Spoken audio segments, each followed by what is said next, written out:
Welcome back to Business Live. We begin with our first story. President Akufo-Addo has commissioned the operational headquarters of the Ghana National Gas Company Limited in the Elembele district of the Western region. The multi-purpose complex, Christian Gas Complex, lies within the enclave of the Atobo Gas Processing Plant in the Western region. The president acknowledged the facility is a critical component of the Western Corridor Gas Infrastructure Development Project Agreement. He commended management of the company and its partners for keeping up with the planned agenda of developing gas infrastructure into a world-class facility. We're seated next to this state-of-the-art operational office complex in Nzema, intended to deliver first-class gas operations and support services for the sector, while accommodating the hard-working young men and women of the company who work tirelessly to ensure a reliable and sustainable gas supply for power generation. The gas complex was originally conceived as an integral part of the Western Corridor Gas Infrastructure Development Project Agreement, which was signed with Sinopec Corporation of China in November 2011. The entire gas infrastructure project was divided into a number of phases. We must commend the board and management of Ghana Gas for seeing this dream to its full realization, and especially celebrate with the good people of Nzema, who will be the direct beneficiaries of many such development projects the government, through the company, will be undertaking in this area. Chief Executive of Ghana Gas, Dr. Bernard Santi, says the facility has 3 developmental pillars that serve as the center for advancing organizational and community development. He also noted the facility would, among others, serve as a command control center for remote operation of the gas processing plant and associated pipelines and stations. That we have is supported by 3 development pillars. That of business development, personnel or staff development, as well as community development and engagement. We're also talking about expansion of our current processing plant. Our processing plant now has a capacity of 150 million standard cubic feet of gas. We want to increase that. And not only that, we're going to increase also the quality of the gas that we process, to move them from the bulk LPG that we produce into now pure components. His Excellency, this building that you see behind me, for which we are gathered here, embodies all the 3 pillars that I've talked about. Business development vision. Now, policy analyst and chairman of the Public Interest and Accountability Committee, PIAC, Dr. Steve Mantiao, is calling for closer collaboration amongst government agencies to help tackle the high rate of corruption in the extractive sector. Speaking to Joy Business at a stakeholder engagement on findings of a study on the nature of corruption risks in Ghana's extractive sector, Dr. Mantiao noted that displacing the corruption chain would help earn government more revenue. The typology and nature of corruption risk in Ghana's extractive sector study revealed, despite growth experienced in exploration, production and export of extractive resources, the impact on the economy is below expectation. This development has been largely attributed to widespread abuse and poor management of activities in the extractive sector by companies and responsible agencies. Samuel Bekoe is an economist with the Civil Society Platform on Oil and Gas. The Commission have been complaining about fronting, which is we have local content target, but unfortunately we haven't monitored in terms of how these big companies award their contract. We are trying our best as a country, but we've not gotten there yet. If we get to know that there is some public servant involvement in some of these issues, we need to ensure that we enforce and punish. Of course, we saw from anecdotal evidences that the Galamsey issues or small-scale mining award of licenses involve a lot of conflict of interest, with some officials having interest in some of the companies that were getting licensed over a short time. Also, there have been bureaucracy in the award of contract or authorizations issued by the government, and these bureaucracies have fueled bribery in the sector as well. Policy analyst Dr. Steve Mantia, however, noted the need for proper collaboration amongst regulatory agencies to curb corruption in the sector. It's our conviction that this country may be losing much more in revenue, badly needed to finance our development as a result of lack of coordination between regulatory agencies and the tax collecting agencies or authority. Let's say, for instance, if at the beginning of the year a company prepares its program of work and submits this program of work to the Petroleum Commission, the expectation under this coordination thing that we're talking about will be for the Petroleum Commission to automatically share this information with the Revenue Authority so that their transfer pricing antenna goes up, because the plan of work will give indication as to the major procurements to be made in that particular year. And so you follow and ensure that the prices that are being quoted by the company for the various procurement they are making are in tandem with internationally benchmark prices, so that you do not get shortchanged along the line. The typology and nature of corruption risk in Ghana's extractive sector report forms part of a larger national anti-corruption project. For Joy Business, Sheila Tamaklu. Human resource practitioners have been urged to leverage the evolution of technology to enhance the organizations. The CEO of Hollard Insurance, Patience Achianu, believes the use of technology is driving the market, and there's a need for HR practitioners to be abreast of current trends to enhance their organizational goals. She said this at the launch of the second edition of Talo's HR mentoring program held in Accra. Here is Alberta Bisu's report. Resource management forms an essential part of an organization. It is said to be one of the main pillars enhancing growth and progress. Businesses, according to the Hollard CEO, Patience Achianu, can greatly benefit from adopting the use of technological skills and therefore encourage HR practitioners to embrace the benefits. She said this at the launch of the second edition of the Talo HR mentoring program in Accra. The business service director of Talo Oil Ghana, Irene Asari, believes HR has moved beyond administrative perspectives to building and growing businesses and individuals through creativity.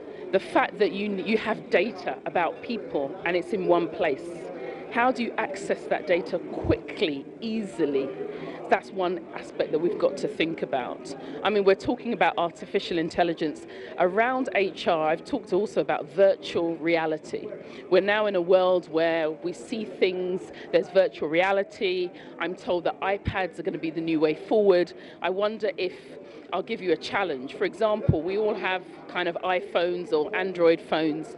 We now are in a world where people can write essays on their phone. So I think it's going to be an interesting time around for HR practitioners in particular and how they leverage technology. She encouraged mentees to make use of the opportunity offered them to enhance professionalism in HR in Ghana. This year, 23 mentees will go through the Talo HR mentoring program with mentors from different HR disciplines. Alberta Bisiu's report for Joy Business. All right, let's look ahead to the media review. And Finance Minister Ken Ofori-Atta has promised to ensure internally generated revenues are used prudently and distributed equitably to develop the economy. Mr. Ofori-Atta gave the assurance as he prepares to present the media review and supplementary budget next Monday. The years ahead are going to demand even stronger intervention in these areas. And for you to continue to use your branch network across the country to promote the type of decentralized growth that we need for real growth to occur. So, Mr. CEO and team members, we really do appreciate. We still got some long ways to go. You know, revenue to GDP is about 12.6%. And we need to move to 19%. So the interventions of service provided like GCNet going to be very crucial to the way forward in terms of preventing leakages, etc. And so we are looking forward to engaging more, getting GRA to be a lot more efficient than it has been in the past. We did on June 1st change all the 3 commissioners. And I think this is the first time in the history of the authority that the commissioners are from outside. But it's basically indicating, the commitment to really create the new GRA man or woman to be able to protect the public purse and increase, our revenues. And we can't do that without technology, and the more technology as GCNet, TRIPS, etc. provides, the more effective we'll be. You're watching Business Live. The National Board for Small-Scale Industries has reaffirmed provision of financial support for micro, small and medium-scale enterprises. Deputy Executive Director of the board, Mohimson, gave the assurance at the Women's Lifestyle Expo 2019 in Accra. Fifth edition of the Women's Lifestyle Expo Fairs to create a platform for businesses owned by women to connect them to buyers as well as helping them to network with other businesses. 50 exhibitors from various sectors of the economy, including agro-processing, health, fashion and beauty, among others, were present. Speaking at the launch of the fair, Deputy Executive Director of the National Board for Small-Scale Industries, Mohimson, assured that her outfit will do its best to support the growth of MSMEs. So we are really interested in ensuring that even if we meet a business which is operating at the informal level, we would ensure that the business is formalized, registered properly. They open a business account, they put in place the systems and the structures to ensure that they really grow. And then we will help them to really keep improving their quality, their productivity, their market, All of that is to ensure that they don't stay at one level. Events Director Nanajwa Kwegui explained that the platform offers businesses the chance to showcase their products. She further urged local businesses to incorporate green technology in their businesses. So what we are looking forward to is that come 2020, when we meet like this, majority of our women entrepreneurs should be able to adapt technologies that are energy conservative. The 3-day fair will end on the 27th of July. For Joy Business, Karin Dodu. Let's take you next to the Ashanti region, where some players in the local textile industry are imploring government to put in place measures to revive the tie and dye industry. Now, they complain low patronage by Ghanaians and influx of adulterated Chinese prints has contributed to current state of the once vibrant enterprise. Fashion and textiles designer at Kumasi Technical University, Nafisa Azuma, suggested government can include it under the One District, One Factory program to help revive the industry. Prince Apia attended a training and demonstration exercise and our reports. Starts with identifying a fabric for dye. Soak the fabric in water for a few minutes and take it out. Get your chemicals, including caustic soda, sodium hydroxide and a dye in water ready. Mix it to get the dye solution and tie it up to prevent particular portions of the fabric from touching the dye solution. The fabric is then allowed to dry for some time to give the required design. Though as simple as this, the local patronage continues to decline. Nafisa Azuma is textiles and fashion designer at the Kumasi Technical University. And I think the tie and dye industry has really gone down the years. People are not patronizing and they are not interested in tie and dye because of the Chinese inferior made tie and dye and batik fabrics in the markets. I think we can address this problem by patronizing our own products as it was done in the Kufuor administration that by Friday wear should be African prints, and so those laws must be enforced so that we can patronize our products. Apart from connecting to the African culture, over 20 Americans and Canadians are in Ghana to learn the process. Queen Mother, representing Kusasi traditional area in USA and Canada, explains the impact of the project. And so bringing these young people is exactly what we're about. Our goal is to share our tradition and culture with them, at the same time equipping them or instilling in them a self-reliance. And that's what they're doing today. They're learning about how to make clothing. And so our goal is to keep bringing our ancestral bloodline, which is black people, native black people all over the West, okay, back to Africa, so that we can instill our tradition and our culture in them. The trip is part of a program by the group to initiate development projects in Ashanti, Northern, Central and Eastern regions. Leader of the group, Dr. Urao Hememitu, explains the team will collaborate with government to establish factories in selected areas. So my mission is to bring that picture of sustainability to people in Ghana, so that we can begin to see the practice and bring Songhai to Ghana, maybe through the government's One District, One Factory initiative. I have people in 4 parts of Ghana who are already committed to establishing Songhai centers if we get support from the government. The Africans in the diaspora continue to trace their roots to Ghana to understand the culture and build developmental projects. Now, workers of the country's foremost revenue collection agency, the Ghana Revenue Authority, are accusing management of the organization and some politicians of interference in their work, leading to significant losses of potential revenue to the state.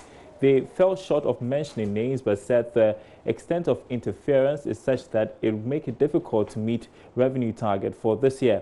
At a Deba in Accra, the workers raised concern about this and other cases of impediments to the operations at the GRA. They cited, for instance, the irregular recruitment of personnel into the service whose competence usually is in doubt due to poor performance, they say. Now, Latif Idris was at the Deba in our reports. I bet you, anybody who mistakenly step on my foot, I swear, go. Thank you. A staff of GRA expressing some misgivings at the agency, a phenomenon that majority of her colleagues say is deflating morale of the staff. And let me tell you, they are creating enmity between us. The same people who came in through political appointment have their children as clearing agents who are using exemptions to clear goods. Is that not conflict of interest? Tell me. Those of us who had the job on the silver platter, and then you think that you should help or you should work for your superiorities. Me, I don't see them as such, because they are not God. Those godfathers, if God said they should die now, they are going to die. When you report some of these things, our big man, they will not mind you. You come, you remove the barriers, that what and what protocol. It's not our protocols. Sometimes now, when somebody escapes or is able to come out at Temaport with a container, that's all, because there's no way you can trace it. But the barriers were there to serve as checks. We left for three years, so I stated that I want to get closer to my family and also take the chance to prepare towards my retirement. You say no. Addressing a Deba, Secretary of the National Union of GRA Workers, Ken Twinebua Kudua, sent notice to the political class to put a stop to the practice of ordering custom officers and Ghana Revenue Authority staff to discharge and release impounded contraband goods whenever officers go on the field to generate revenue for the state. The policy is not effective. The benchmark that has come has made it even worse. We know people doing fake invoices. They bring those fake invoices. When they come, then they demand the benchmark value in addition. Now, when you are not lucky and you want to behave like a proper custom man, somebody at the port wants to show you where power lies. He says, an importer, I'll move you, and the next day you are moved. Is that what we want? No. They can choose to listen or not to listen. These are the facts. Speaking to JoyNews at the Deba, Mr. Twinebua Kudua says because the practice is affecting revenue generation, the union from September 2019 will kickstart a campaign dubbed Collect Name and shame targeted at the influential people who, according to him, make their work very difficult. We want to turn our negative target for the first half into positive. We are stepping down as union leaders. We are going down on the road to the port, to the offices. We are going to not only name our officers who connive and condone in their work, but also the excess political interferences in our work. Importers could be businessmen or they are businessmen. They want more profits and they'll do everything to get their profit. We on our part operation, collect them and shame means that we shall stop containers, whether protocol or not.